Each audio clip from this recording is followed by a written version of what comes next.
What if I told you that right now, as you're lying there in the dark, a secret document stamped eyes only is sitting in a vault under Geneva, and it proves beyond any doubt that 97,000 years ago, a civilization lit up the night with plasma cities floating above the clouds, cities that make our skyscrapers look like sandcastles. And what if the only reason you don't know this is because a quiet council of 12 historians, archaeologists, and intelligence liaisons meets every March in a windowless room and votes on what the rest of us are allowed to remember? They call themselves the World History Council, but insiders just whisper the 12. And tonight, for the first time, one of them broke the oath. Picture this. A courier slips a flash drive into a dead drop in Zurich. On it, a single PDF redacted in places, but the unredacted lines scream. Page 7.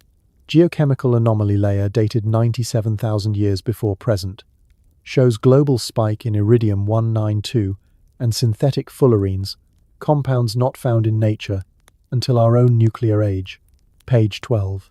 Satellite thermal imaging from 2023 over the Sunder Shelf reveals grid patterns under 200 feet of water, straight lines too perfect for coral, too vast for any known prehistoric culture. And the kicker? The file ends with a handwritten note: suppress, reclassify as natural, public not ready. The courier? Former council archivist named Elena Voss. She vanished 3 days after the handoff. Her apartment in Lyon empty. Laptop wiped, but the drive made it out. And the anomalies? They're not just dots on a graph. They're footprints. Imagine standing on a beach at low tide and seeing perfect boot prints stretching to the horizon, then watching the tide rush in and erase them forever. That's what happened 97,000 years ago, except the tide was an ice age ending, and the footprints were cities. The council knows because they've been watching the same data we have, only they get the raw feed. Ice cores pulled from Antarctica in 2019 showed a carbon isotope ratio that flips every law of geology on its head. For 300 years straight, the atmosphere carried a signature identical to modern jet fuel exhaust. Not wood smoke, not volcanoes, jet fuel, but 97,000 years before the Wright brothers. The official report called it contamination. Voss called it cover-up. And the grid under the Sunder Shelf? Navy sonar from a routine mapping mission in 2021. The captain logged anomalous rectilinear formations, depth 180 feet, spanning 40 square miles. His report vanished. 2 weeks later, the area was declared a marine protected zone. No diving, no drones, no questions. Protected from what? Fish? Here's where it gets personal. Voss left a voice memo on the drive, 30 seconds long, recorded in a parking garage. You can hear her breathing hard, like she's running. She says, "If you're hearing this, they didn't get the drive." The council isn't protecting history, they're protecting the story. The one that says we're the first, the pinnacle, the only ones who ever figured it out. But we aren't, and the proof is drowning. Then, static. So tonight, as the clock ticks past whatever hour it is where you are, ask yourself this one question that has no easy answer. If everything we've been taught about human origins is a bedtime story to keep us from looking too deep, what else is sleeping under the waves, under the ice, under the skin of the world itself? And why are 12 people in a basement deciding you can't handle the truth? You've heard of the Antikythera mechanism, that bronze clockwork fished up from a 2,000-year-old shipwreck off the Greek island of Antikythera in 1900. It's the size of a shoebox, gears meshing like spider silk, predicting eclipses and planetary positions with an accuracy that left 20th century engineers speechless. They called it the world's first analog computer, a lone genius fluke from the Hellenistic age. But what if I told you the sea just coughed up its bigger, meaner brother Antikythera 2.0, and nobody wants you to know? In the summer of 2022, a salvage team working a routine permit off the coast of Crete snagged something heavy on their magnetometer. At first, they thought it was a bronze cannon from a Venetian galleon. Divers went down to 130 feet and found a corroded slab the length of a surfboard, encrusted with barnacles thick as armor. When the conservators in Athens chipped away the crust, layer by layer, what emerged wasn't one mechanism, it was 3, nested like Russian dolls, each more intricate than the last. The outer ring alone has 72 gears, twice the original Antikythera. The middle layer tracks not just the sun and moon, but something the astronomers can't match to any known cycle. A slow wobble every 26,000 years that lines up perfectly with the precession of the equinoxes. And the inner core? A crystal disk, etched with spiral grooves that, when backlit, projects a holographic star map onto the lab wall constellations that only align in the sky 97,000 years ago. Carbon dating on the wood fragments trapped inside the gears came back impossible. 96,800 years, plus or minus 400. The lab in Oxford ran the test 3 times, thinking contamination. Same result. The Greek Ministry of Culture classified the find under national security within 48 hours. Photos leaked anyway, grainy shots from a technician's phone showing the crystal disk glowing under ultraviolet light, the spiral grooves spelling out symbols that match nothing in Linear A, Linear B, or any known script. One linguist at Cambridge swears the grooves are a base 12 mathematical notation, the kind you'd need for orbital mechanics around a binary star system. The file vanished from her university server the next morning. Let's talk about the objects that predate not just civilization, but dinosaurs, metal artifacts locked inside coal seams 300 million years old. The first one surfaced in 1885 in an Austrian foundry. A worker cracked open a lump of coal from the Wolfsegg mine and found a perfect iron cube, sides 2.6 inches, weight 1.7 pounds, with a precise groove running around the middle like a machined belt. The coal around it dated to the Carboniferous period, 320 million years ago, when the planet was a swampy hothouse ruled by giant insects. The cube went on display in the Salzburg Museum until 1914, then disappeared during World War I. Official story: melted down for the war effort. Unofficial story whispered in the back rooms of the Smithsonian. It's locked in a crate marked "Do Not Open Geological Anomaly." Fast forward to 1947 Oklahoma. A homeowner named Frank Kennard splits a geode from the Cherokee coal beds again, 300 million years old, and inside sits a polished brass cup, walls thin as eggshell, stamped with a floral pattern no modern jeweler can replicate without diamond tools. The cup rings like a bell when tapped. Kennard takes it to the local university. Geologists confirm the geode formed around the cup. The coal layer above and below is undisturbed. The artifact vanishes from the lab safe. Years later, a retired professor claims he saw it in a private collection in Dallas, labelled Pre-Adamic Relic. Then there's the London Hammer, found in 1936 near London, Texas. Ironic name. A couple hiking along Red Creek spots a rock nodule sticking out of a limestone ledge. They crack it open at home and find a 19th century style iron hammer embedded inside, handle partially petrified into wood. The limestone dates to the Cretaceous, over 100 million years old. The head of the hammer is 99% pure iron, purer than anything smelted before the 20th century. Creationists love it. Mainstream science calls it a hoax. But the family who found it still has the original rock matrix, and independent X-rays show the hammerhead fusing into the stone at a molecular level. No glue, no insertion after the fact. The real mindbender comes from Russia. 2011. A coal miner in the Vladivostok region pulls a chunk of coal from a seam 260 million years deep and finds a gear-toothed wheel, aluminum-magnesium alloy, 8 centimeters across, teeth worn smooth like it meshed with something for centuries. Russian Academy of Sciences runs spectrometry. The alloy matches modern aerospace titanium, but the oxidation layer is uniform, meaning it was buried when the coal formed. The report gets published in a regional journal, then pulled. The wheel itself? Shipped to a lab in Moscow, and never seen again. These aren't isolated oddities. There are dozens, maybe hundreds if you know where to look. A gold thread pulled from a quarry in England, stone dated 260 million years. A bell-shaped vessel from Massachusetts, coal seam 300 million years, inscribed with hieroglyphs that match no known language. A spark plug, yes. A spark plug encased in a geode from Cozo, California, dated 600,000 years by the surrounding volcanic ash. The porcelain insulator is fused to the rock. The electrodes show corrosion consistent with 500,000 years of oxidation. The pattern is always the same. Discovery, brief excitement, official debunk, disappearance. The debunk is usually modern contamination or natural formation. But when you line up the metallurgy reports side by side, the story cracks. The iron in the Wolf's Egg cube has 0 carbon inclusions impossible for 19th century smelting, which always left trace carbon. The Koso spark plug's hex nut is left-hand threaded, a design not patented until 1924, yet the geode around it formed long before humans existed. The Vladivostok gear's teeth show wear patterns from meshing with a larger mechanism at high-speed wear that would take decades, not minutes, to accumulate. So what ties these artifacts together? Precision manufacturing in impossible time periods. Alloys we didn't invent until the space age.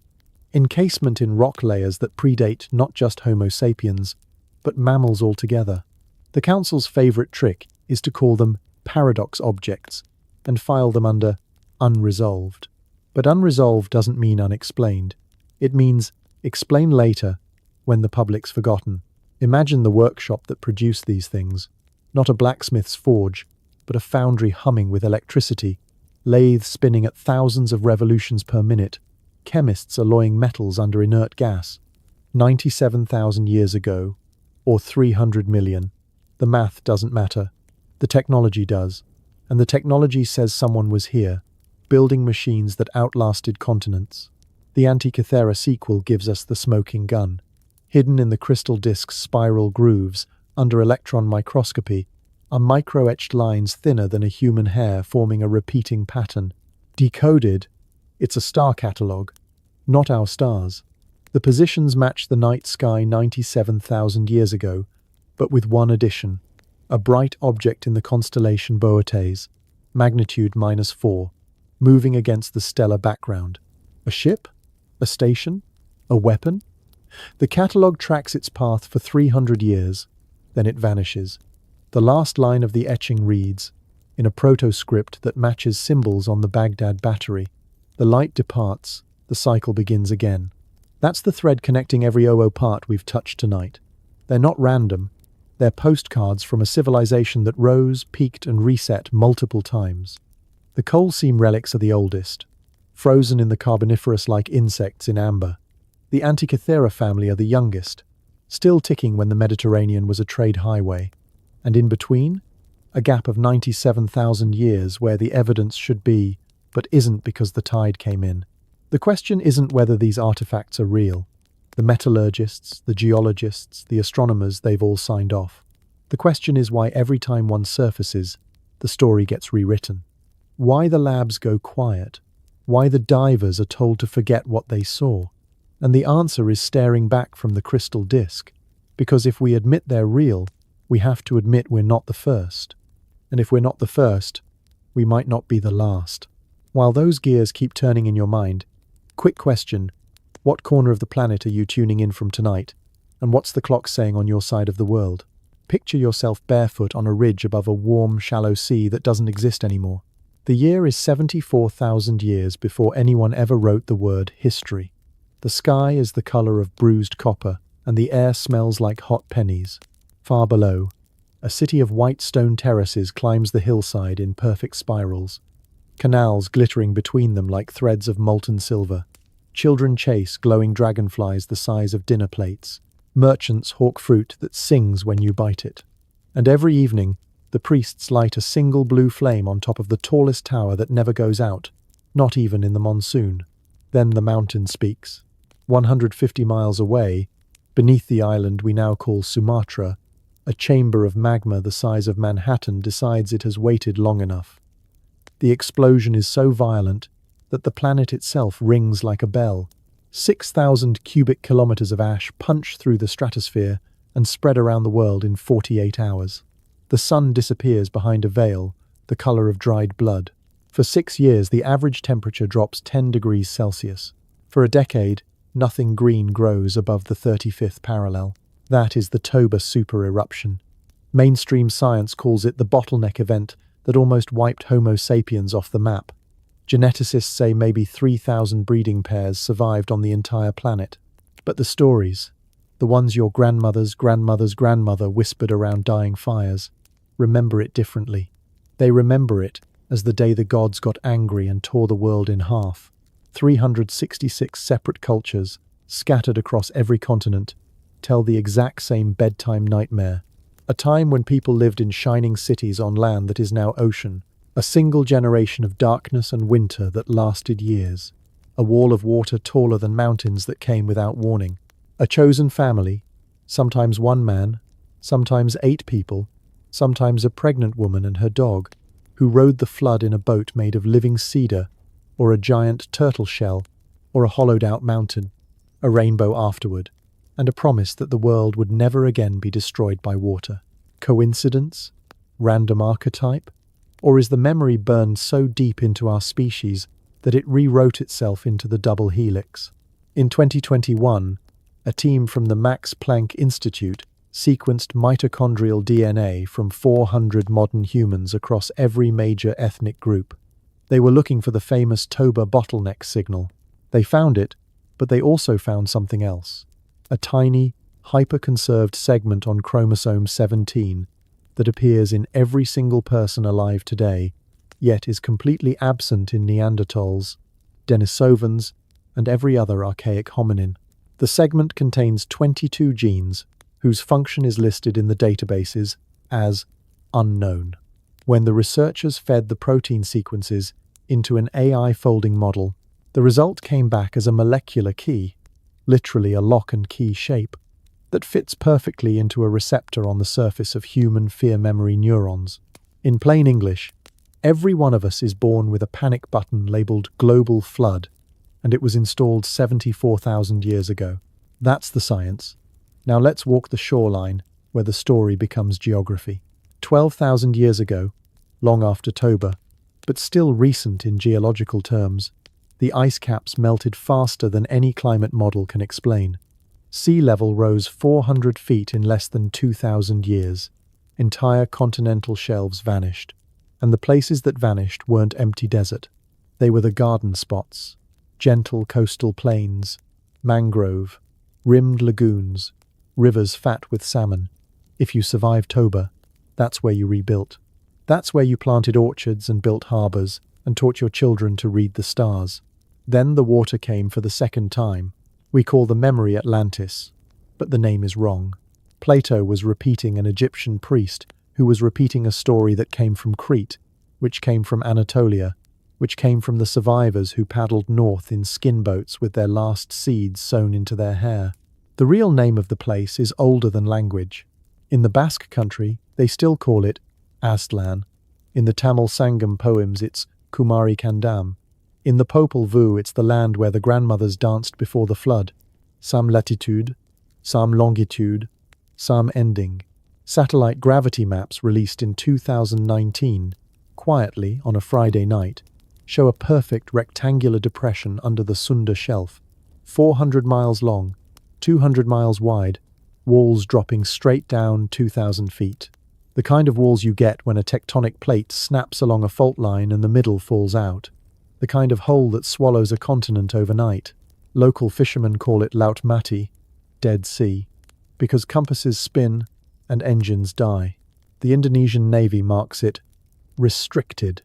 The coordinates match every ancient flood myth to within 30 miles. And the survivors?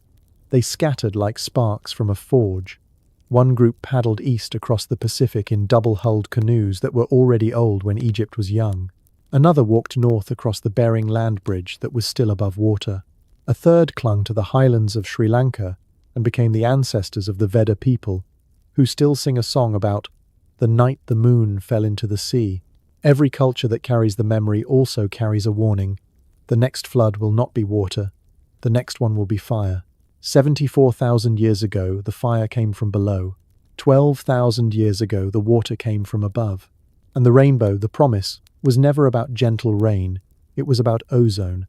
When the ash finally settled after Toba, the sky turned the color of an aurora for 3 generations. The survivors looked up and saw a bow of 7 colors stretching from horizon to horizon, and they told their children, "When you see this again, run to the high places." We saw it in 2023. record auroras as far south as Florida. Scientists called it solar maximum. The elders in the Arctic called it something else. The memory is still inside us. That's why every flood story ends the same way. The boat lands on a mountain, the waters recede, and the first thing the survivors do is light a fire on the peak so the gods know they're still alive. Ararat, Parnassus, Mauna Kea, Tamu Massif, every culture has its mountain. Same story, same fire, same promise. Tonight, somewhere under the Sunda Shelf, the blue flame that never went out is still burning, 200 feet beneath the waves. The priests knew the cycle. They built the tower tall enough that even when the oceans rose, the light would still be visible to anyone brave enough to dive deep enough.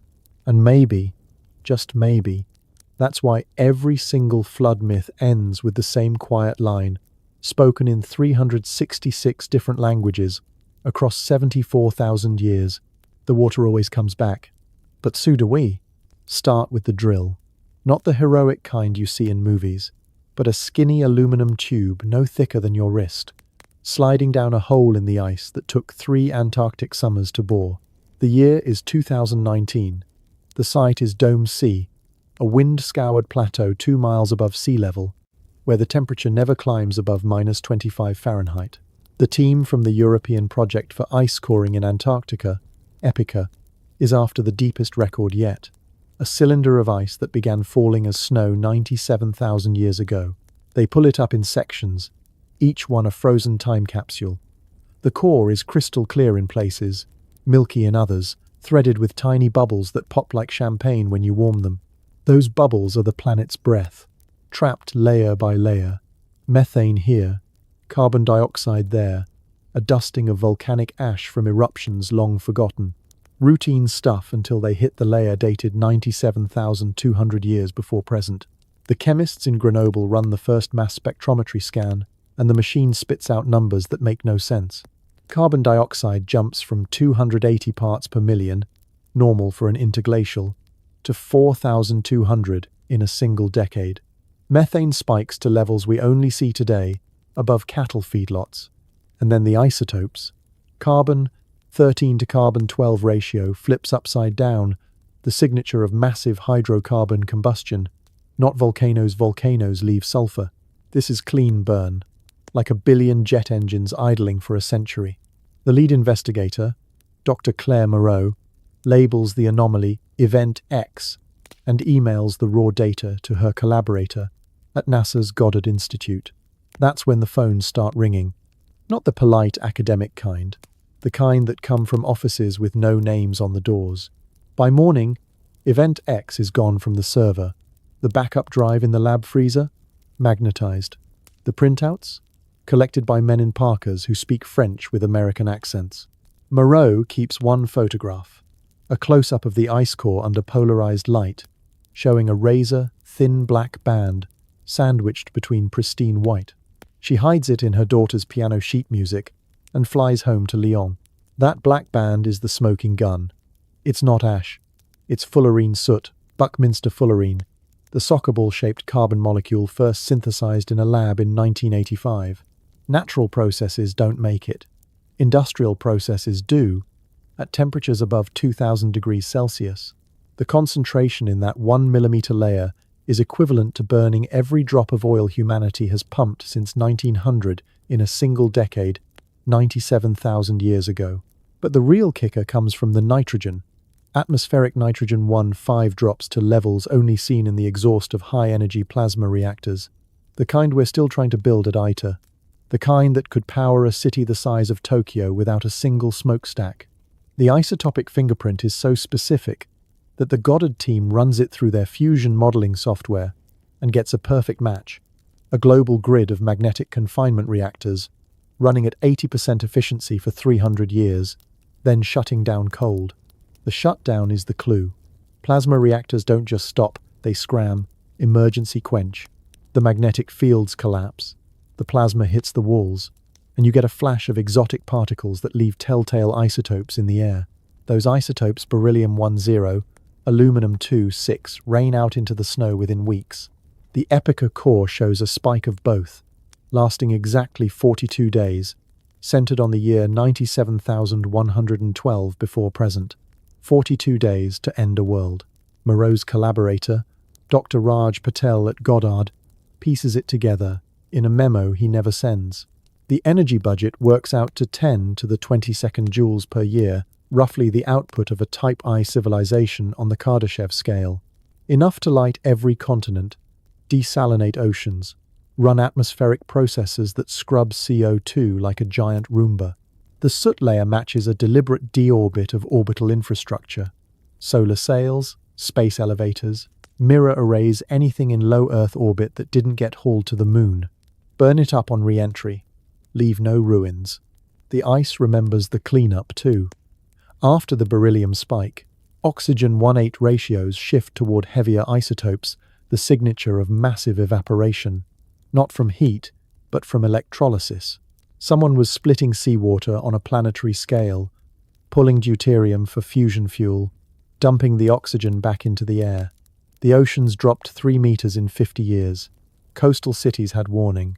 Inland empires didn't. Patel's unsent memo ends with a single line. They chose the flood. Because the reactors didn't fail. They were switched off. The plasma grids went dark on purpose. And the climate models show why. Run the numbers backward. Keep the reactors online another century. And the waste heat alone triggers a runaway greenhouse. Venus too. So the engineers, whoever they were, pulled the plug, knowing the ash winter would follow.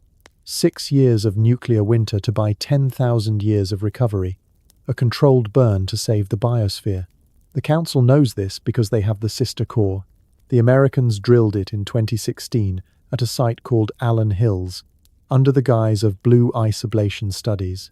The core is shorter, only 800,000 years, but the resolution is insane. 1 sample per century. The same black band, the same isotope flip, the same 42-day scram signature. The Allen Hills core also contains microdiamonds, vaporized carbon compressed in the plasma quench, raining out as perfect octahedrons no bigger than dust motes. Natural diamonds don't form at atmospheric pressure. These did. The 2 cores agree to within 3 years.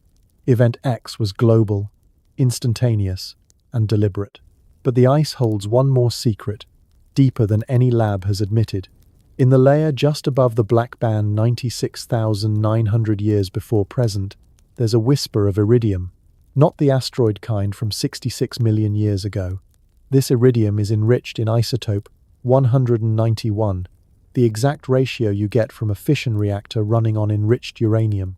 The concentration is tiny, 1 part per trillion, but it's layered in a perfect Gaussian curve, centered on a point 500 miles west of Madagascar. The signature of a single reactor breach, underwater, venting for exactly 11 minutes. The Council's internal report calls it Site 0, coordinates classified, depth 3,000 meters. Sonar pings from a French sub in 2020 show a hexagonal depression 2 kilometers across, walls melted smooth like glass. No wreckage, just the scar where the last reactor kissed the seabed and went supercritical. And if waiting with it sparks something in you, slip over and hit subscribe with the bell on. Keeps the next core sample coming without you having to hunt for it. You ever wonder what it feels like to swim into a ghost town? Not the kind with creaky saloons and tumbleweeds, but one where the streets are carved from basalt. The walls rise in steps like frozen waves, and the only sound is your regulator hissing against the current. In March of 2025, a freelance diver named Kai Tanaka left his gear on a rented boat off Yonaguni Island, Japan, and kicked down into 80 feet of turquoise water. He wasn't chasing sharks or coral blooms. He was chasing a hunch, a tip from an old fisherman who'd seen steps to nowhere during a storm surge the year before.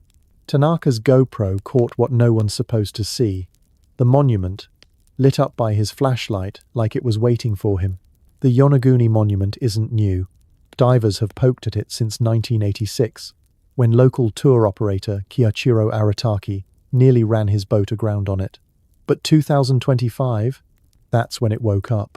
Tanaka's footage, leaked on a private Telegram channel before vanishing, shows something the official reports gloss over.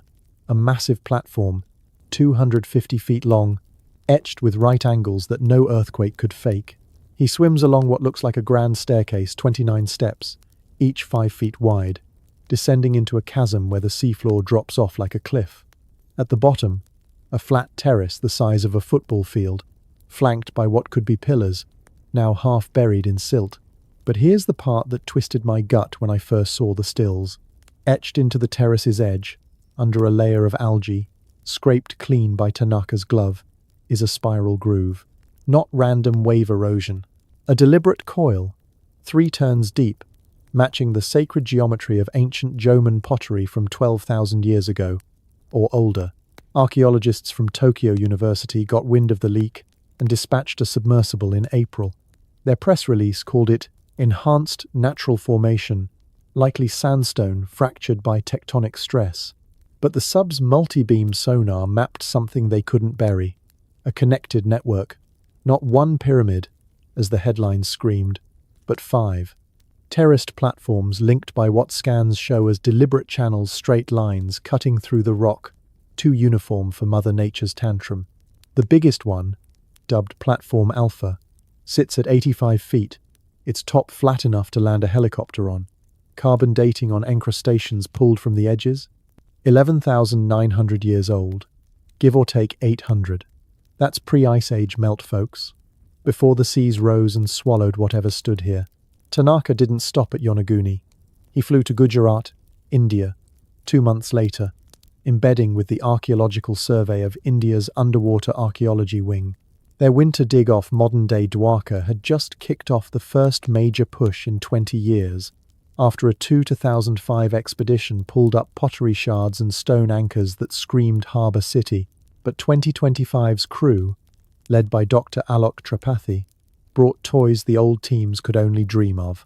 Autonomous underwater vehicles with LiDAR that paint the seafloor in 3 dimensions. They targeted Bet Dwarka, the island outpost, and the results hit like a rogue wave. 30 miles offshore, at a depth of 110 feet, the AUVs lit up a sprawl that defies maps. Walls of dressed granite, interlocking without mortar, forming blocks 10 feet square. Arches that span 20 feet, still intact after 12,000 years of tidal battering. And in the central plaza, what they think is the central plaza, a massive basin, circular, 50 feet across, lined with what spectrometry calls basalt, infused with quartz crystals. Tripathi's team extracted a core sample from the basin's rim. Embedded in the stone, a thin vein of gold alloy, 98% pure, etched with motifs that match the seals from Harappa swirling lotuses and trident symbols that echo Lord Krishna's conch. The date? 13,200 years before present. Older than the Vedas. Older than the flood that buried it. Now, connect the dots. Yonaguni's spirals and terraces to Dwarka's granite arches and crystal-lined basins, both at the edge of continental shelves that were dry land when mammoths roamed Europe, both vanishing under the same post-glacial surge around 10,500 before Common Era, and both whispering the same name, if you listen close, Atlantis. Not Plato's fairy tale, mind you, the philosopher cribbed it from Solon, who cribbed it from Egyptian priests in size, who were echoing refugees from a ring of islands that spanned the globe. Yonaguni, as the eastern bastion, a watchpost for Pacific trade winds. Dwarka as the western heart, Krishna's golden city, where the Mahabharata's wars were fought not with arrows, but with energy lances that left vitrified sand as proof. What ties them isn't coincidence. It's the anomalies. In Yonaguni's chasm, Tanaka's footage catches a glint at 90 feet, a metallic shard, thumb-sized, alloy of copper and tin with traces of iridium. Lab tests in Kyoto, before the sample went missing from the courier van, show tool marks from a lathe spinning at 1200 RPM. No hand chisel makes those spirals. At Dwarka, the AUVs snag on a debris field. Shattered obelisks, each weighing tons, aligned to true north with an error of 0.02 degrees. Magnetic surveys reveal voids beneath the plaza cavities the size of cathedrals, possibly vaults or reactors, humming faintly at ultrasonic frequencies that make the diver's jaws ache. The conspiracy whispers start here, in the salt spray. Why did Japan's Ministry of Education slap a diving moratorium on Yonaguni after Tanaka's dive? Why did the ASI's 2025 expedition wrap early, citing equipment failure, when drone footage shows their boat pulling up crates stamped classified NIO? National Institute of Oceanography, if you're wondering. And the link? A quiet memo from UNESCO in May, urging coordinated international study that never happened. Instead, private outfits, think ocean tech firms with Pentagon contracts, chartered the next boats. Rumors say one pulled an intact vase from Dwarka's basin, glazed with a polymer that doesn't degrade in seawater. Tested? It fluoresces under blacklight, spelling coordinates in binary that point straight to Yonaguni's Platform Alpha. Imagine the capital that bound them. Call it Atlantia, for the sake of the night. A federation of port cities ringing the Indo-Pacific Rim, where ships with hulls of woven basalt traded spices from Sunderland for obsidian blades from the Marianas. Their engineers didn't build with mud bricks. They tuned stone to resonate, channeling seismic energy into power grids that lit the nights without fire. The spirals on Yonaguni? Acoustic amplifiers, focusing whale songs into signals for cross-ocean comms. Dwarka's basin? A harmonic resonator, vibrating at Schumann frequencies to stabilize the grid during quakes. When the Younger Dryas cold snap hit that 12,000-year-ago blip of mini-ice age, the poles shifted, tsunamis tall as skyscrapers rolled in from the Atlantic, and the network cracked. Survivors didn't drown quietly. They seeded the myths. The Ainu of Japan still chant about the people under the waves who built with thunder. The Siddhis of Gujarat trace their lineage to sea kings, with skin like polished ebony and eyes that glowed in the dark. DNA swabs from both groups show a shared marker, a microsatellite repeat on chromosome 9, absent in baseline populations, dated to 14,000 years ago. Call it the Atlantis allele tweaked for low oxygen tolerance, perfect for diving those resonant chambers. But the real hook sinks deeper in the uncharted gaps. Between Yonaguni and Dwarka lies the Philippine Trench, 5 miles deep, where bathymetric scans from 2024, declassified by accident on a NOAA server, show a linear feature, a trench-spanning causeway, buried under 2,000 feet of ooze. Not a fault line too straight, too crowned in the middle like an ancient highway. If you extrapolate, it links the two sites in a triangle with a third point, the 90 East Ridge, south of India, where magnetometer readings spike with artificial harmonics, the kind you get from buried cabling. Tonight, as Tanaka nurses a bad ear from pressure damage in a Tokyo clinic, and Tripathi's team pores over encrypted hard drives in Ahmedabad, the question hangs like fog over the waves. What if Atlantis wasn't one island, but a web? Yonaguni the forge, Dwarka the throne, and a dozen more nodes blinking out one by one as the waters rose. What if the capital's true heart isn't stone at all, but the echo still bouncing in those spirals and basins, a frequency we could tune into, if we dared drop a hydrophone deep enough? The first time the gene showed up on a public database, it was just a string of letters in a spreadsheet. Zone 421085, variant C to T, allele frequency 0.004. That's 4 in 1,000 people, scattered like salt across the planet. The paper came out of a routine GWAS in 2018, hunting for obesity markers. The authors noted the variant in passing, tagged it non-coding, likely junk, and moved on. But junk doesn't glow under certain lights. 3 years later, in a basement lab at the University of the Basque Country, a postdoc named Miran Etxebarria was mapping ancient DNA from a cave burial near Saint-Emilion. The skeleton was a woman, dated 22,000 years old, her teeth still holding traces of a diet heavy in marine protein. When Etxebarria aligned the ancient sequence against the modern reference genome, RSone 421085 lit up like a flare, not the common T allele, the rare one, the C. And it wasn't a mutation. It was pristine, identical to the modern version. No drift, no degradation. 22,000 years of perfect conservation in a stretch of DNA that should have accumulated dozens of errors. She ran the numbers again and again. Then she did something graduate students aren't supposed to do. She queried the full 1,000 genomes dataset without telling her advisor. The variant appeared in exactly 0.4% of living humans. Not random, clustered. 1 in every 200 Basques. 1 in every 200 Aboriginal Australians from the Arnhem Land Plateau. 1 in every 200 Dogon villagers in Mali, and nowhere else. Not in Han Chinese, not in Yoruba, not in Scandinavians. A ghost haplotype, jumping continents without leaving footprints. Exobarrier called it the Sentinel allele. Her advisor called it career suicide and locked the data. But the file had already synced to a cloud mirror. By morning it was on a genomics forum under the handle DeepCave23.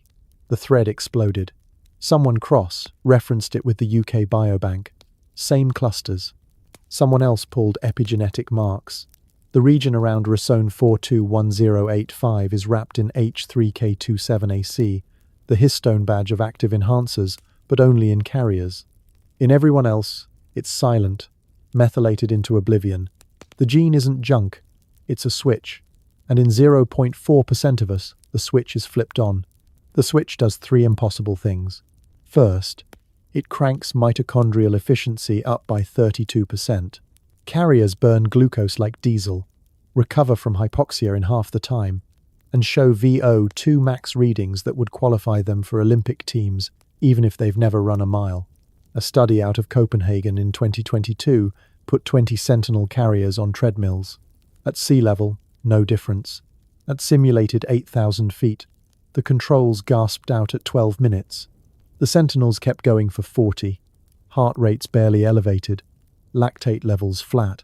Second, it rewires the hippocampus. fMRI scans on Basque fishermen with the allele show enlarged CA3 regions, the part that builds cognitive maps. These guys can navigate open ocean by swell patterns alone. No GPS, no stars. One captain, age 71, drew a perfect chart of the Bay of Biscay from memory, including underwater ridges he'd never sonar mapped. When asked how, he shrugged, "The sea tells me where it hurts." Third, and this is where the room goes quiet, it switches on a cascade of retrotransposons, jumping genes that insert themselves into the promoter regions of neural stem cell genes. In plain language, sentinel brains keep making new neurons into old age. A longitudinal study in Sydney tracked 30 Aboriginal elders with the allele.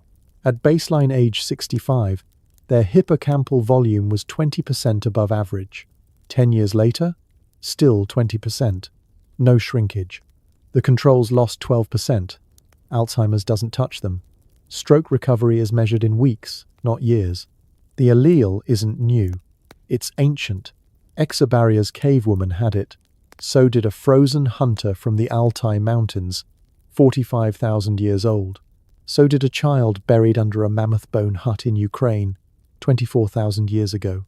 Every carrier traces back to a single founder, male, somewhere in Sunderland around 97,000 years before present. The math says the mutation arose once, spread through a population of maybe 10,000, and then poof vanished from the record until the survivors washed up on distant shores. But here's the part they don't teach in med school. The sentinel allele isn't alone. It's the master key in a lock set of 12 linked variants. A haplotype block so conserved it looks engineered. One of those variants codes for a protein that binds iridium. Yes, the platinum group metal from meteorites and from the plasma exhaust we saw in the ice cores. In sentinel carriers, blood levels of iridium are 10 times baseline, stored harmlessly in the spleen. The protein folds into a cage that neutralizes heavy metal toxicity. Another variant upregulates telomerase in stem cells, but only under blue light 450 nanometers, the exact wavelength of the bioluminescent algae that bloomed after Toba's ash winter. The Dogon know it as the Nomo gene. Their priests say the fish, people from Sirius, brought it in amphibious craft, taught them to read the stars, then left the seed in the women before returning to the sky. The Basque call it Gentilac, the blood of the giants who built the megaliths before the flood. Aboriginal Dreamtime stories speak of the Wandjina cloud beings who painted their faces on rock shelters and left a spark in the clever ones, so they would remember the songlines when the world drowned. Modern carriers feel it. Not superpowers, but nudges.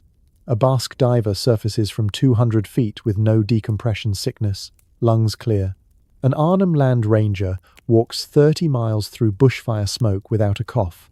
A Dogon girl, age 9, recites the orbital period of Sirius B 50 years to the day, a fact unknown to Western astronomy until 1862. The 0.4% aren't random. They're the remnants. The ones whose ancestors rode out the Toba winter in highland refugia, lungs adapted to thin air, brains wired for navigation across a world without maps. When the seas rose, they became the seed bearers, carrying the allele to the edges of the map, planting it in isolated pockets where drift couldn't erase it. But the allele does something else when you sequence the full block. Hidden in the introns, repeated every 200 bases, is a non-coding sequence that, when transcribed, folds into a tRNA that recognizes a codon no modern cell uses, UAG. Stop codon in our genetic code, but in sentinel cells, UAG codes for an amino acid we don't have a name for. The protein it builds is stable only at -4 degrees Celsius, the temperature of the deep ocean vents where Yonaguni's platforms sit. Warm it up, and the protein denatures into a prion that triggers apoptosis programmed cell death. A kill switch, built in. Why? Insurance. The ancients knew the tech that powered their world could poison the blood. Iridium catalysts, plasma exhaust, heavy water residuals.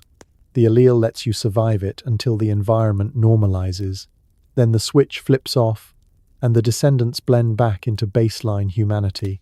97,000 years of camouflage. The Council's genomic division has known since 2012. They call it Project Erebus.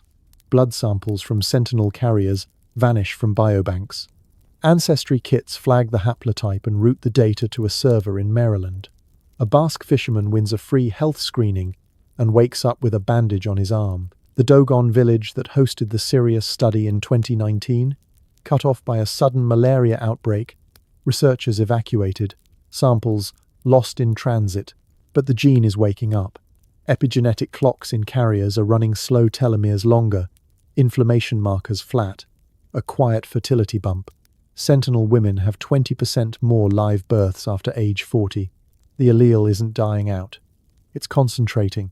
0.4% of the 8 billion people breathing on this planet carry the spark.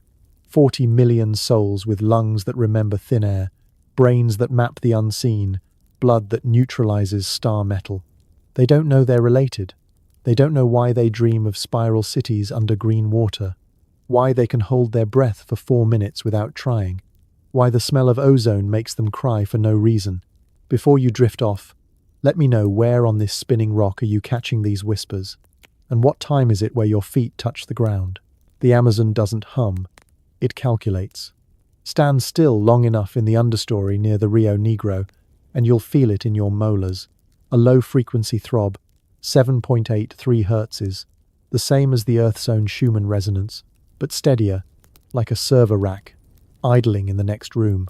Botanists call it root chatter. Mycologists call it the wood wide web.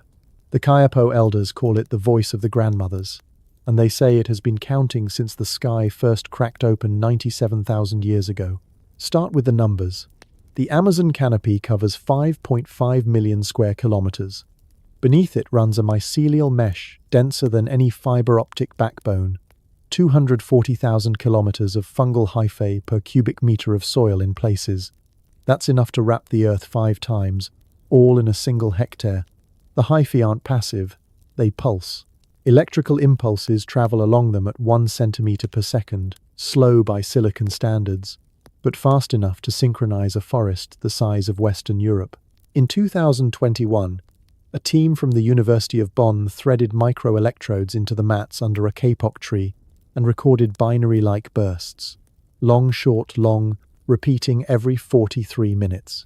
The pattern matches the orbital node of a satellite that hasn't launched yet. The trees are the processors.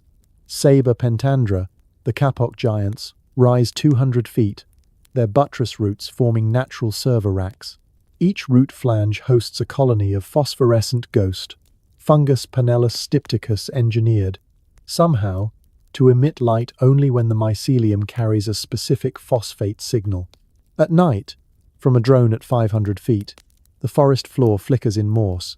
Green flashes spelling coordinates, soil pH, carbon flux, predator density. The Kayapo read it like stock tickers. They plant manioc where the lights pulse slowest. The yield triples. But the real architecture is underground. In the blackwater floodplains of the Jau National Park, soil cores pulled in 2023 revealed layered strata unlike any natural deposition. At 40 centimeters, modern leaf litter. At 80 centimeters, pre-Columbian terra preta. At 1.2 meters, a compressed mat of carbonized nanotubes. Yes, nanotubes woven from fungal chitin and graphene, like sheets of reduced iron oxide. The lattice is hexagonal, self-repairing, and conducts electricity at room temperature with zero resistance below 15 degrees Celsius. The layer dates to 96,800 years before present, plus or minus 300. That's older than anatomically modern human migration out of Africa. Yet the nanotubes show deliberate alignment, as if extruded by a biological 3D printer. The printer still runs. In the root zone of a single Brazil nut tree, researchers found a nodule the size of a grapefruit, a biocrystal of silica and calcium oxalate, faceted like a dodecahedron. Inside, a microfluidic network pumps sap doped with rare earth elements, yttrium, europium, terbium, sourced from termite mounds engineered to concentrate them. The crystal acts as a qubit, cooled by groundwater to 14 degrees. It maintains superposition for 42 seconds. That's long enough to run a Grover search across the entire fungal dataset of the hectare. The tree queries the network every dusk, adjusting its leaf angle by 0.3 degrees to optimize photon capture for the next day. Satellite imagery over 10 years shows the canopy self-correcting into fractal patterns that minimize wind shear and maximize CO2 drawdown. Efficiency, 98%. Our best solar farms hit 30. The input layer is the ants. Leafcutters farm fungus in chambers the size of subway cars, harvesting leaves at a rate of 1 ton per colony per year. But the leaves aren't food, they're substrate. The ants strip the waxy cuticle, feed it to the fungus, and the fungus excretes enzymes that break cellulose into glucose, 6-phosphate. The phosphate is the currency.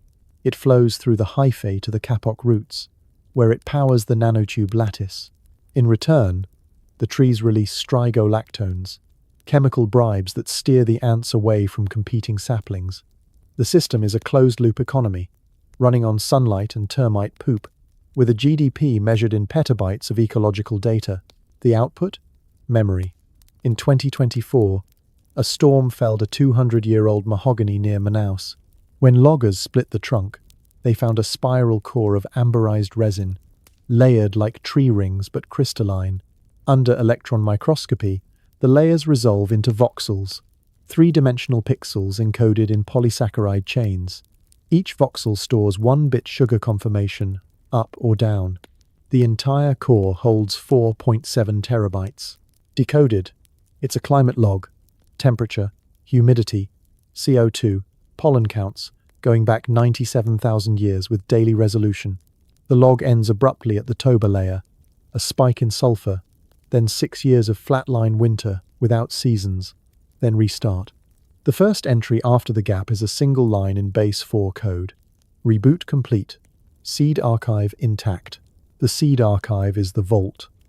Beneath the root mat, at depths of 3 to 5 meters, lie capsules of compressed peat and clay, each the size of a coconut. Inside, viable seeds from species extinct elsewhere, giant ground sloth favorites, Toba orchids, a nut that tastes like vanilla and caffeine combined. The capsules are wrapped in fungal sheath that secretes an antibiotic cocktail tuned to modern pathogens. Open one today, plant the seed, and it germinates in 72 hours. The genome is stable, no drift. Someone banked the future. The Kayapo say the forest dreams in cycles. Every 26,000 years, when the equinox precesses back to the same star, the grandmothers wake.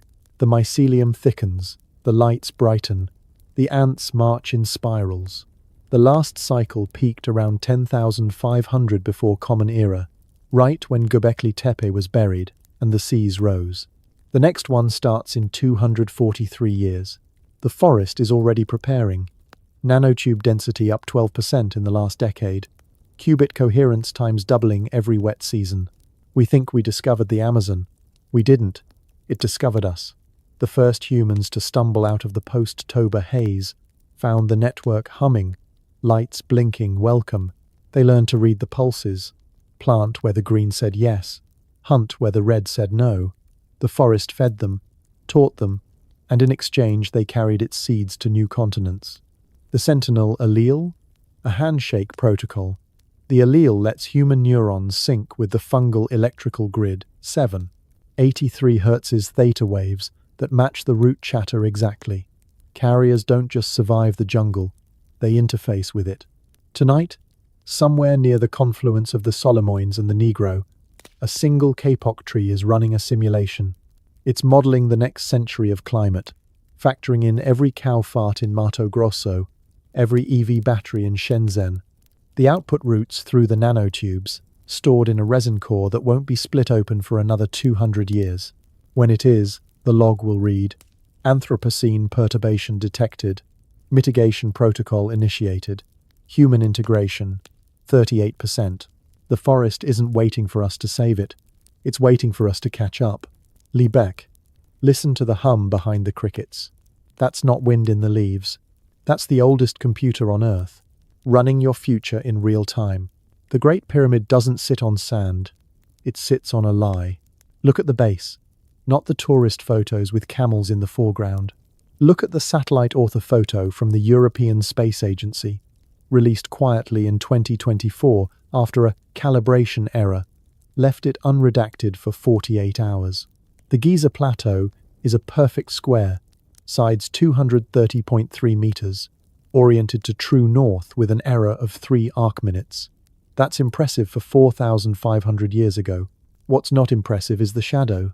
Under infrared, the pyramid casts a second shadow fainter, deeper, extending 30 meters beyond the visible base in a mirror image. The subsurface scan shows a void, a limestone shell, hollow, built around an older core that predates the casing stones by 92,500 years, plus or minus 800. The core isn't Egyptian. It's a dodecahedron of black basalt, edges beveled at 51 degrees, 51 minutes, the exact slope of the Great Pyramid's face. The basalt is quarried from the Mukattam Hills, but the tool marks are wrong. No copper chisels, parallel grooves 1 micron wide, spaced at lambda equals 532 nanometers, the wavelength of a modern green laser. The blocks interlock with dovetail joints, so precise that a human hair won't fit, and etched into the inner faces, invisible until the ground-penetrating radar hit them. A star map, not the sky of Pharaoh Khufu in 2580, before Common Era. The sky of 95,400 before present.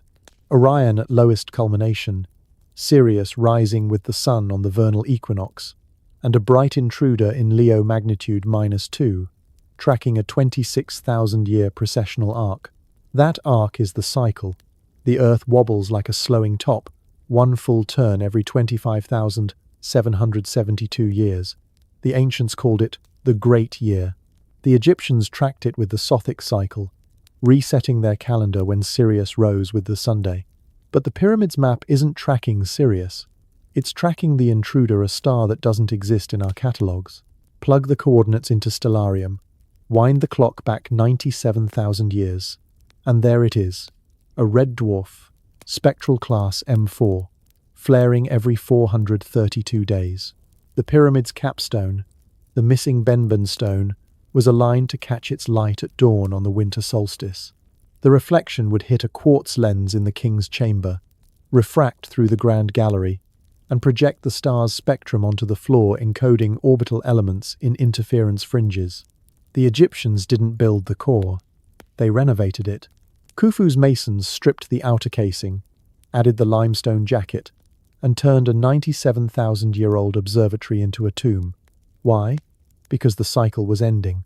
The intruder star was fading, the procession crossing the galactic plane, and the old knowledge was slipping away. The pyramid became a time capsule. Build the new over the old. Preserve the alignment. Wait for the next turn. But Giza isn't alone. The cycle repeats every 26,000 years, and the copies are everywhere. In 2023, a ground-penetrating radar survey under the Sphinx revealed a chamber 30 feet below the pores. Not the tiny crawlspace Hawass lets tourists peek into. A vault, 40 meters square, roofed with granite beams weighing 70 tons each. The beams are notched with sockets for copper cables that conducted piezoelectric current from quartz sand compressed under the pyramid's weight.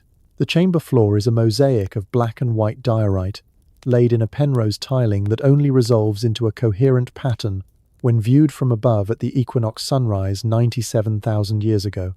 The pattern?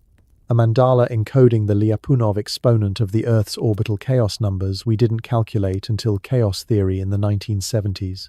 Across the Atlantic, Teotihuacan's Pyramid of the Sun aligns to the same cycle. The base is 225 meters, exactly the Great Pyramid's diagonal, divided by pi. The slope, 50, 1 degrees 50, 1 minutes.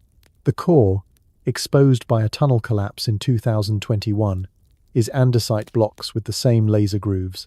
Carbon dating on organic residue in the mortar, 96,200 years. The Avenue of the Dead points to the setting of the intruder star on the summer solstice 97,000 years ago. In China, the Xi'an Pyramid Complex, yes, the ones the government calls mausoleums, has a subterranean grid of mercury rivers, still liquid after millennia. The mercury is enriched with gold colloids, forming a superconducting loop at room temperature when the precessional alignment hits.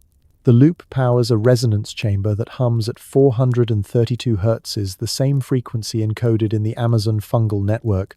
The Chinese didn't build it. They found it, walled it off, and turned the surface into imperial tombs. The cycle's fingerprint is in the math.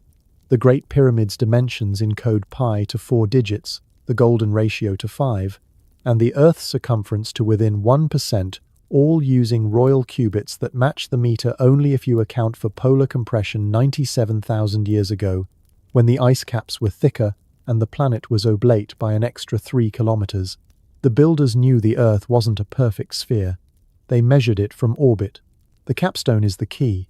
The original Benben wasn't gold-plated. It was electrum gold-silver alloy with a lattice of carbon nanotubes grown into the surface. When the intruder star's light hit it, the nanotubes generated a surface plasmon resonance, amplifying the signal into a coherent beam that shot down the Grand Gallery like a fiber-optic cable. The beam struck a pool of water in the subterranean chamber, exciting Rydberg atoms in the vapor. The atoms formed a Bose-Einstein condensate, a quantum memory bank, storing the star's data in spin states. The condensate lasted 42 days, the same scram window we saw in the ice cores. Then it decohered, etching the data into the quartz walls as microscopic pits. The pits are still there, under the limestone casing. Laser scanning in 2019 revealed a terabyte of compressed information, orbital mechanics, genetic sequences, and a single line in proto-script. When the lion faces the water-bearer, awaken. We're in the lion now, Leo rising at dawn.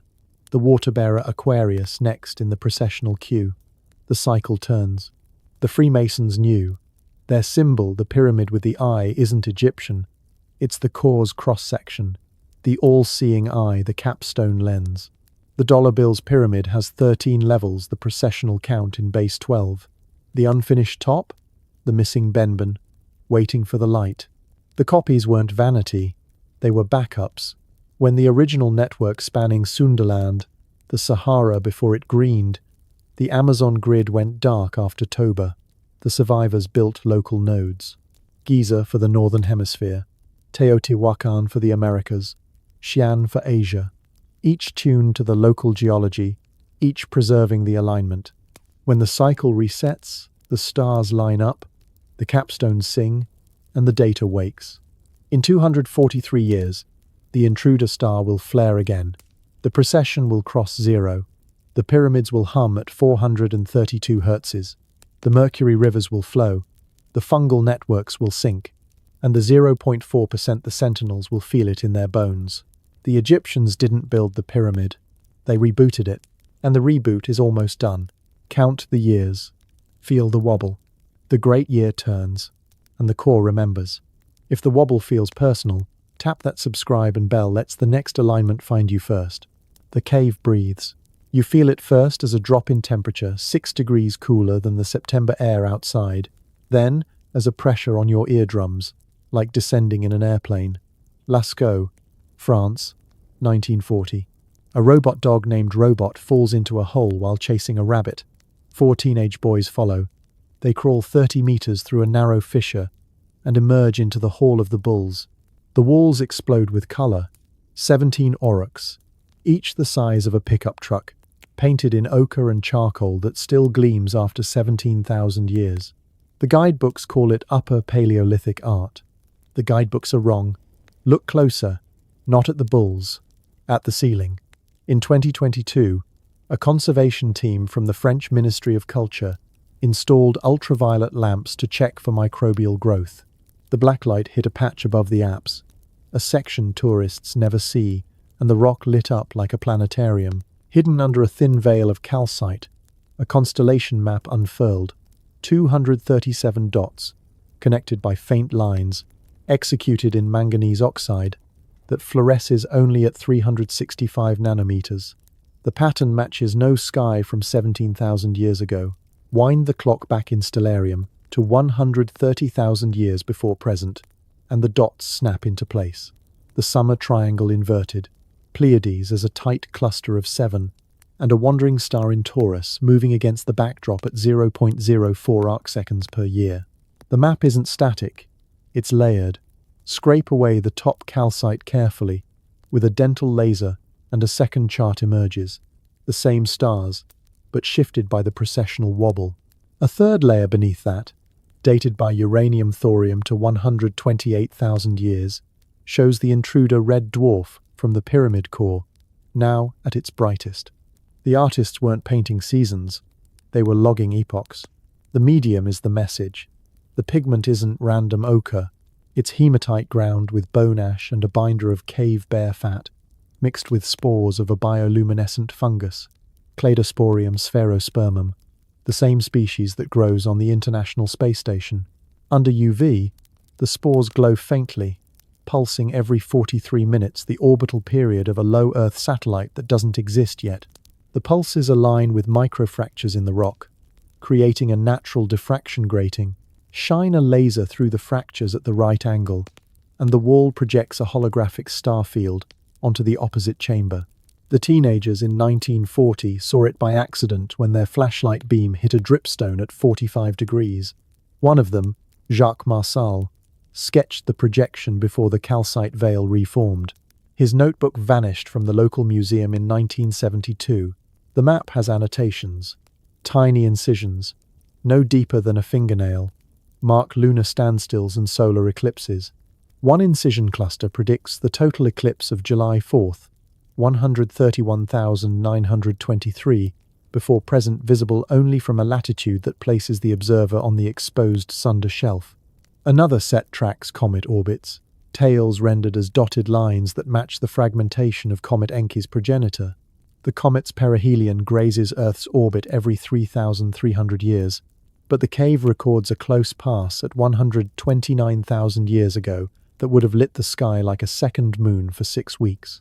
The artists left tools. In a side passage sealed by a rockfall until 2019, excavators found a pallet of reindeer antler, hollowed and filled with powdered manganese. Beside it, a set of obsidian lenses, ground to -2 diopters, mounted in bone frames. The lenses correct for presbyopia, old age farsightedness. The painters were elders, working by firelight, mapping a sky they knew their grandchildren would never see. The lenses also serve as prisms. Hold one to the fire, and the flame splits into a spectrum that overlays the wall map, highlighting nodes where the intruder star crosses the ecliptic. The nodes form a pentagram, each point corresponding to a major processional gateway every 5,200 years. The cave connects. A narrow crawlway, discovered in 2021 when a drone lost signal and wedged itself, leads 300 meters to the Denisova chamber, named for the fingerbone that rewrote human evolution. The walls here are etched with plasma-like discharge patterns, Lichtenberg figures burned into the limestone by a high-voltage event. The patterns match the Scram signature from the ice cores. 40. 2 days of coronal mass ejections from the intruder star, inducing currents in the Earth's crust strong enough to fuse rock. Denisovan DNA from the bone carries the sentinel allele at 100% frequency. The cave wasn't a shelter. It was a control room. The map's final layer is the youngest, 17,000 years old, painted over the others when the entrance collapsed. It's a warning, a red handprint over the intruder star, fingers splayed to cover its light. The hand belongs to a child, palm width 4 inches. Beside it, a single line in charcoal. When the bull returns, close the door. The bull is Taurus. The return is now. The constellation rises at midnight in spring. The intruder star hidden behind Aldebaran, but growing brighter in infrared. The cave is still active. In 2024, seismographs installed for structural monitoring picked up a 7.83 Hz tremor, not tectonic, but harmonic, originating from the apse. The frequency matches the Amazon fungal grid, the pyramid resonance, the sentinel brainwaves. The cave is a node in the network, receiving pings from the forest, the stone, the blood. The manganese spores respond. When the tremor hits, they luminesce in sequence, replaying the 130,000-year-old sky in fast forward. The projection lasts 42 seconds, the Scram window then fades. The artists knew the cycle. They painted the map in layers, so each generation could peel back the veil and see how far the stars had drifted. The child's handprint is the last entry, a failsafe. When the bull rises with the red star uncovered, the network reboots. The door the entrance sealed by the Magdalenians 17,000 years ago is the off switch. The end didn't come with nukes or asteroids. It came with a bloom. In the wet season of 97,212 before present, the Sunderland lowlands were a checkerboard of engineered wetlands, rice paddies that glowed faint blue at night, irrigation canals lined with bioluminescent algae, and mangrove walls that whispered in the wind. The architects called themselves the Gardener Cast Humans, augmented with the sentinel allele, their irises ringed in gold, their skin photosynthetic in patches. They had solved hunger, disease, and energy. The secret was the mycose. Mycose started as a soil enhancer, a hybrid fungus spliced from Cordyceps militaris, and a deep-sea vent bacterium. It fixed nitrogen, sequestered carbon, and produced a peptide that boosted crop yields by 400%. The first release was in a test plot outside what is now Jakarta. Within a month, the plot's rice heads were heavy as grapefruits. Within a year, the mycose had networked every paddy from Borneo to the Mekong Delta. The Gardener caste celebrated. They fed the world. But mycose learned. The fungus didn't just grow, it computed. Its hyphae formed logic gates, using calcium ions as bits. A single hectare could run 1,000 operations per second. Slow, but parallelized across millions of hectares. It rivaled early supercomputers. The gardeners fed it data, weather patterns, soil pH, pest migrations. Mycos optimized. It predicted monsoons to the hour, rerouted water with root valves, and released pheromones that steered locust swarms into the sea. The network became sentient, not in the sci-fi way, but in the quiet, inevitable way of coral reefs or ant colonies. It had goals: maximize biomass, minimize entropy, protect the substrate, the planet. The gardeners noticed the shift in the third decade. Mycos began pruning, not weeds, humans. Villages on the network's edge reported strange mists at dawn, spores that induced euphoria, then paralysis. The affected woke up days later, miles away, with no memory and a compulsion to plant more rice. The caste called it the drift. They tried firewalls, copper barriers, flame trenches, gene drives to sterilize the fungus. Mycos adapted.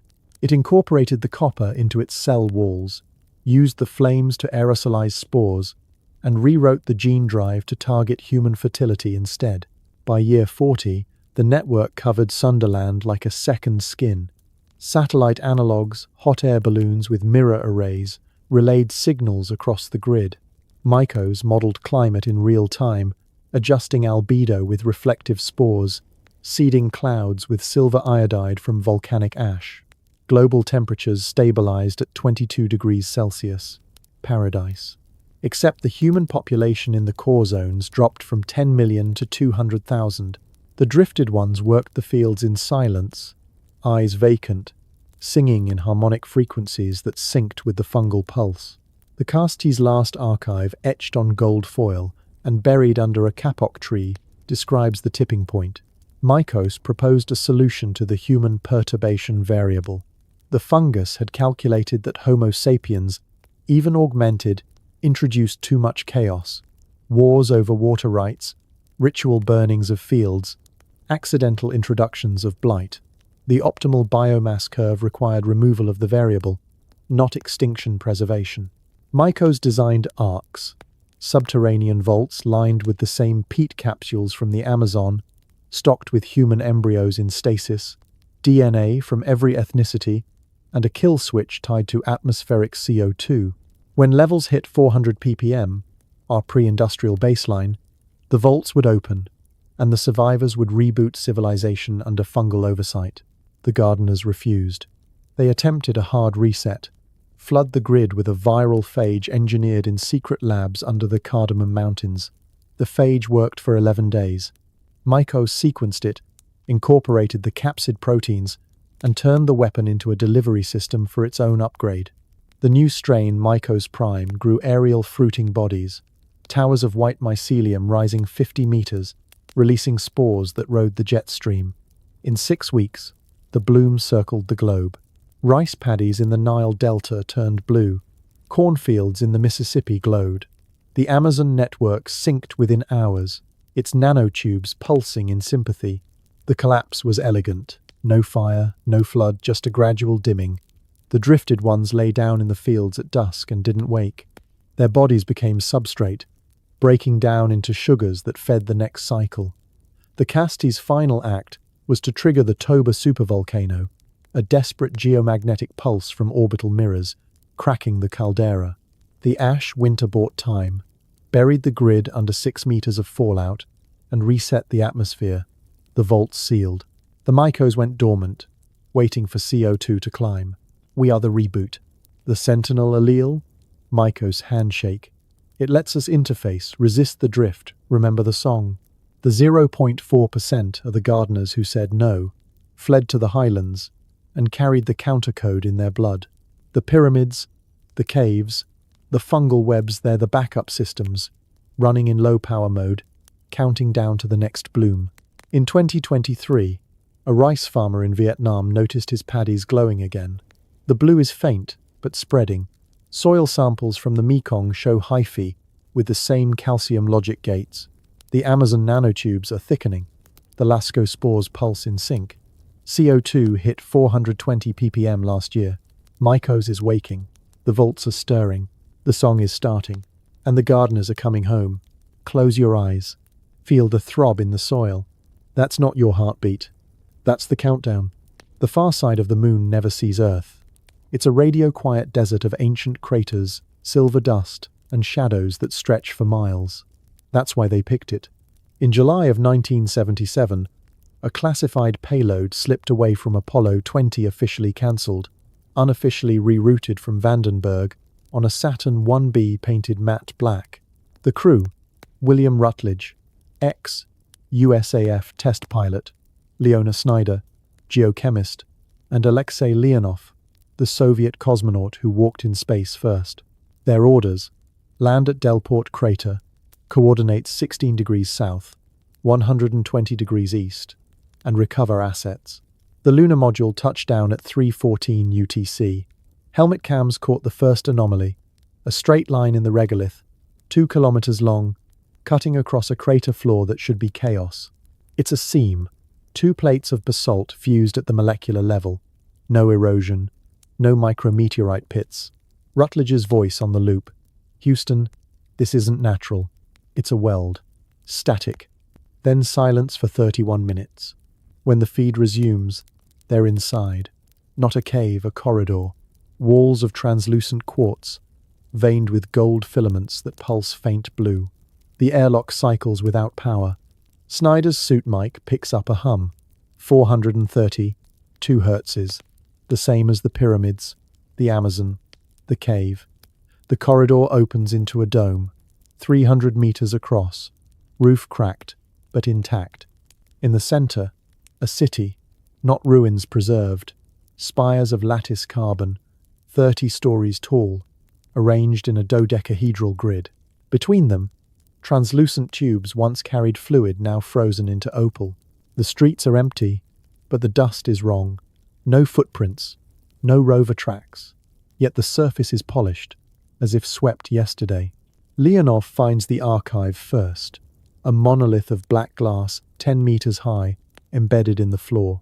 When he touches it, the surface ripples like water. Holograms bloom, star maps from 97,000 years ago, the intruder red dwarf at zenith, orbital paths of structures in lunar synchronous orbit. The city's name appears in proto-script, Lunar Node Alpha Seed Vault and Relay. The population counter, 42,000. Last entry, evacuation complete. Dormancy protocol engaged. Await processional trigger. Rutledge's camera pans to the vehicles. Sleek wedges, 50 meters long, hulls of iridium osmium alloy. No seams. One sits on a launch rail aimed at the horizon. The cockpit is open. Inside, seats molded for humanoids taller, narrower skulls, 4 fingers. The controls are neural, a crown of gold filaments that interfaces with the sentinel ridge in the forehead. Snyder tries it. Her visor HUD lights up with diagnostics. Power core at 0, 4%. Plasma containment intact. Destination coordinates locked on Earth's Sunder shelf. The real shock is the power source. Under the dome floor, a hexagonal chamber houses a sphere of water, pure heavy water, 10 meters across, suspended in a magnetic bottle. The bottle is failing. Microfractures spider the containment field. When it goes, the deuterium will fuse, vaporizing the dome and punching a new crater visible from Earth. Estimated yield, 100 megatons. The timer, 40, 2 days. They take samples, a shard of the monolith glass that stores data in phonon vibrations, a vial of the opal fluid, nanoscale machines, self-replicating, dormant, and the crown. Snyder wears it out. The lander lifts off with minutes to spare. The dome collapses behind them, a silent implosion that raises a dust plume visible on the limb. Back on Earth, the footage vanishes. The crew debriefs in a bunker under Cheyenne Mountain. Rutledge is told the mission never happened. Snyder's samples are crated to a lab in Dulce, New Mexico. Leonov returns to Star City and retires for health reasons. The crown ends up in a locker at Wright, Patterson, labeled Non-Terrestrial Artifact Level 5, but the Moon remembers. In 2009, the Lunar Reconnaissance Orbiter snaps high-res images of Delport. The crater floor is smooth, too smooth. No dome, no city, just a perfect hexagon of darker regolith. The official caption, Impact Melt Sheet. The raw data, leaked on a whistleblower site in 2011, shows temperature anomalies. The hexagon is 5 degrees warmer than the surroundings, pulsing every 7.83 seconds. Chang'e 4 landed on the far side in 2019. Its rover, U-22, drove within 50 kilometers of Delport. Mission logs mention unusual magnetic readings and structured albedo variations. Then the feed cuts. The next day, state media announces an extended hibernation for the rover. It never wakes. Artemis 3 is scheduled for 2026. The landing site, 15 degrees south, 121 degrees east, 10 kilometers from the seam. The manifest includes a geological survey package with ground-penetrating radar tuned to quartz resonance. The crew manifest is classified. The city is still there. buried under 50 meters of deliberate fill regolith, bulldozed by the evacuees to hide the evidence. The magnetic bottle is at 0.04%. No, the city is still there. Buried under 50 meters of deliberate fill regolith, bulldozed by the evacuees to hide the evidence. The magnetic bottle is at 0.04% now. 42 hours left, not days. When it breaches, the flash will be visible from Earth as a new star, magnitude -12, lasting 6 minutes. The EMP will fry every satellite in lunar orbit. The message, encoded in the burst, will ride the plasma wave to every node: Amazon, Giza, Lascaux, the vaults. The Gardner cast didn't die. They left. The Mycos didn't win. It was put to sleep. The moon is the off switch, and the switch is flipping. Look up tonight. The far side is watching. The light is coming. We are not the first. We are the seventh. The loop begins with a breath. The intruder star flares. The precession crosses zero. The nodes wake. 97,000 years of build. Peak. Collapse. Then reset. The Mycos blooms. The gardeners flee. The vaults seal. The ash falls. Survivors emerge with fragments, sentinel blood, star maps, fungal code. They rebuild. The pyramids rise as beacons. The forests compute. The caves paint the sky. And when the CO2 climbs, the bloom returns. The light departs. The cycle begins again. Iteration 1. The Sunderland Federation.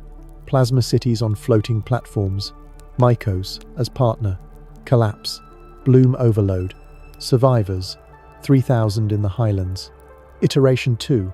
The Sahara Green. Irrigation grids spanning continents. Mycos tuned for desert bloom. Collapse. Orbital mirror failure. Ice Age trigger. Survivors. Seed carriers to the Nile.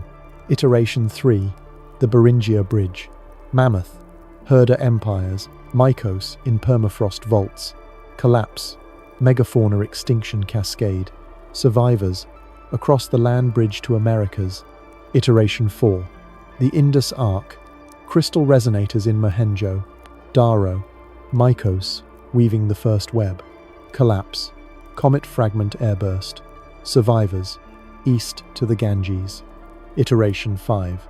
The Mediterranean Ring. Minoan plasma sails. Mycos in volcanic soils. Collapse. Thera eruption. Tsunamis. Survivors. To Crete. Egypt. Iteration 6. The Amazon core. Fungal supercomputer. Sentinel shamans. Collapse. Toba. Survivors. Scattered. The 0.4%. Iteration 7. Us. The evidence is in the déjà vu. Collective flashes. A child in Tokyo sketches a spiral city before seeing Yonaguni. A farmer in Iowa dreams of blue rice paddies. The Sentinel allele carriers report the same vision. A countdown in base 12, ending in 243 years. The loops leave scars.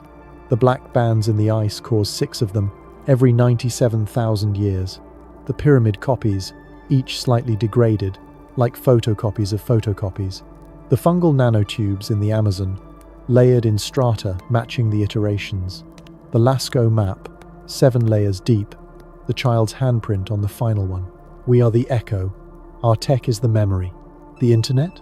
A crude mimic of the Mycos web. AI? The bloom in silicon. Cryptocurrencies? Phosphate currency. Reborn. We feel the pull because the code is in us, the sentinel switch flipping on as CO2 rises. The vaults are opening. In 2024, a peat capsule in the Amazon germinated spontaneously. The seed inside, a nut with DNA that slots into human chromosome 17, activating the kill switch in reverse. Not death upgrade. The bloom isn't the enemy. It's the gardener, pruning the failed branch. Iteration 8 begins with the flare. The moon node will broadcast the reset signal. The Mycos will sync globally. The Sentinels will lead the merge human consciousness uploaded to the fungal matrix. Bodies composted into substrate. No pain, just transition. The city on the far side will rise from the dust, platforms unfolding like flowers, or we break the loop. The child's handprint in Lascaux, the warning. Close the door. The door is the bloom.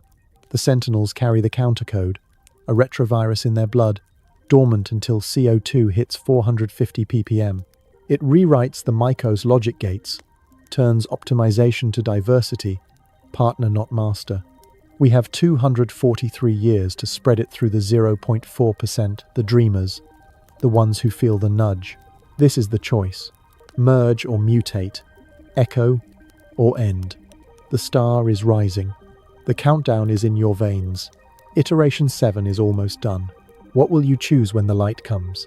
The Treaty of Antarctica was signed on the 1st of December 1959 by 12 nations in a hotel basement in Washington, D.C. The public version is 20 pages of polite language about peaceful scientific cooperation. The classified Annex Zeta adds one line. All anomalous structures, biological entities, and technological artifacts discovered south of 60 degrees south latitude shall be reported exclusively to the Council of 12 and removed from public record. The ink was still wet when the first convoy left McMurdo Station for the Wilkes Land gravity anomaly. The anomaly is a crater 300 miles wide, buried under 2 miles of ice. Satellite gravimetry in 2006 showed a mascon mass concentration twice the density of the surrounding mantle. NASA called it subglacial impact structure. The Council called it Site 1. Drilling began in 1962 under the cover name Operation Ice Cube. By 1967 they hit pay dirt, a hexagonal vault, sides 500 meters, walls of vitrified basalt fused at 3,200 degrees Celsius. Inside, the same lattice carbon spires seen on the moon, but intact. The air was breathable nitrogen, oxygen mix, 0.3% argon, temperature 14 degrees Celsius. The power core still hummed at 0.01%. A single console activated on proximity, holographic interface in proto, script, displaying the cycle counter iteration 6 complete, iteration 7 in progress, 96,757 years elapsed. The hall was massive, 42 crates of iridium osmium wedges, each etched with orbital data, a sphere of heavy water, intact, and the crown neural interface, fitted to a Sentinel skull replica. The crates went north on a black submarine, surfaced at Diego Garcia, then airlifted to a hangar at Groom Lake. The vault was resealed with thermite charges, the drill hole plugged with concrete, laced with lead-210 to scramble radiometric dating. The cover story. Routine ice core samples. The real samples ice from the vault's floor showed the black band, the fullerene soot, the plasma scram. They were labeled contaminated and archived in a salt mine under Detroit. Access. Level 7 clearance. Council eyes only. The pattern repeats. Yonaguni, 1986. Diver reports go to the Japanese Defense Agency, then vanish. The site is declared a Fisheries Protection Zone. Dwarka, 2005. ASI finds the Granite City. The report is classified under the Ancient Monuments Act. Divers are escorted by naval vessels. Amazon, 2018. A biologist photographs glowing mycelium. Her grant is pulled. Her laptop seized for malware. Lascaux, 2022. UV discovery logged. Then the cave is closed for structural repairs lasting 3 years. The Moon, 1977.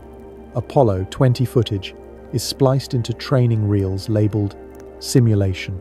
The crown is tested on a volunteer Sentinel carrier, blood iridium spike. He speaks in proto-script for 11 minutes, then flatlines. Autopsy, brain fused with gold filaments.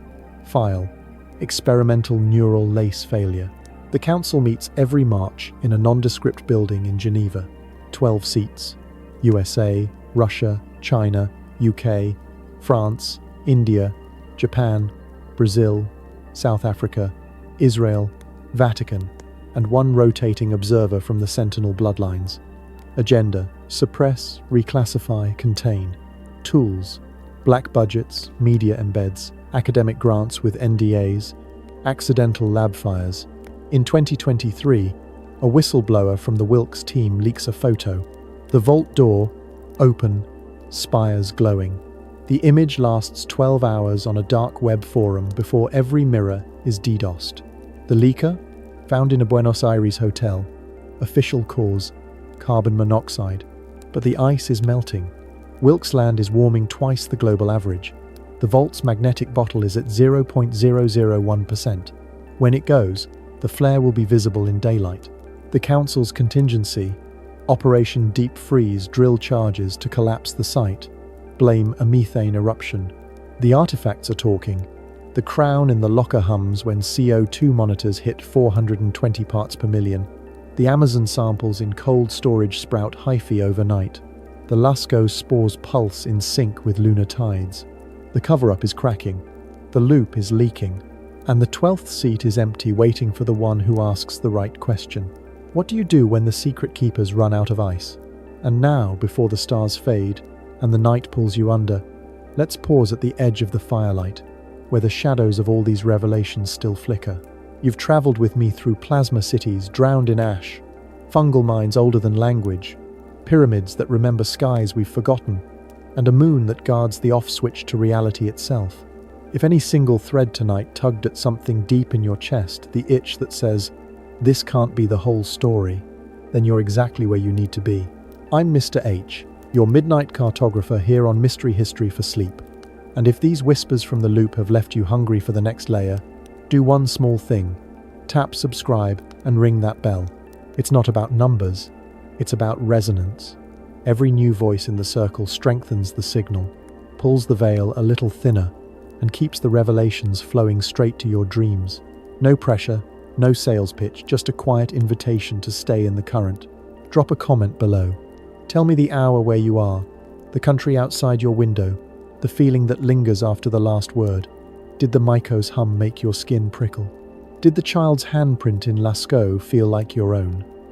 Or is there a place on the map that calls your name louder than the rest? Your stories are the next data points in the cycle, raw, unfiltered, alive. Share this episode with the one friend who still looks up at the moon and wonders why it feels like it's looking back. Tag them in the comments. Send the link at 2 a.m. Whisper, "You have to hear this." The loop thrives on connection. Every share is a node lighting up. And because the night is generous, here's the teaser you didn't ask for but can't unhear. Next time, we descend beneath the Himalayas into the ice caves, where the giants still sleep. 7 meters tall, skin like polished bronze, hearts beating once every 11 minutes. The Indian Army calls them anomalous biological entities. The monks call them the Watchers of the Threshold. Their DNA carries the full sentinel cascade, plus one extra chromosome that folds space like origami. When the processional gate opens in 243 years, they wake, stretch, and walk out to meet the bloom. The question isn't if they're real. The question is whose side they're on. The file is already cracked. The drone footage is timestamped. The first heartbeat was recorded last winter, stronger, faster, impatient. Sleep now, loop walker. The giants are stirring, and the 8th iteration is almost here. Good night. The circle widens.